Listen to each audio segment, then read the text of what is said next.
This week's special issue on food security tackles a pretty complicated problem: how to make sure everyone in the world has enough to eat. Now, to understand the basics of the food security challenge, it helps to know one number: 9 billion. That's what demographers expect world population will be in just 40 years. That's about 3 billion more people than we have now, and most of them will live in poorer, less developed nations in Africa and Asia. The problem is that many of those nations are already having trouble feeding their people. Sometimes there just isn't enough food. Sometimes there's enough food, but people can't afford to buy it. In any case, the concern is that food insecurity will grow as the population grows.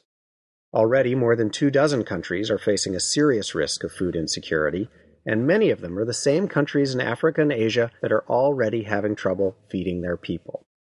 Unfortunately, there is no single solution to reducing that risk.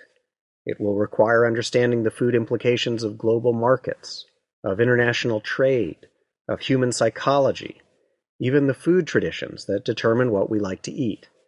Ensuring food security will also require figuring out how to get bigger harvests. By some estimates, global yields will need to double or even triple over the next 40 years to keep pace with population growth. In the special issue, we take a close look at how science and technology can help farmers boost yields, particularly in the developing world. We look at efforts to improve soil fertility, even in places where farmers might not have the money to buy synthetic fertilizers.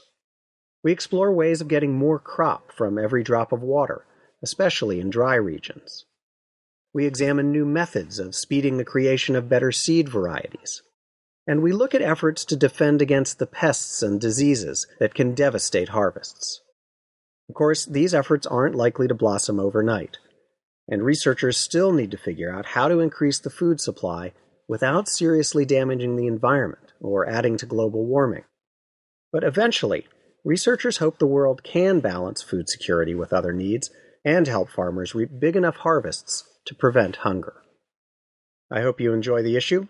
For Science Magazine, I'm David Malakoff.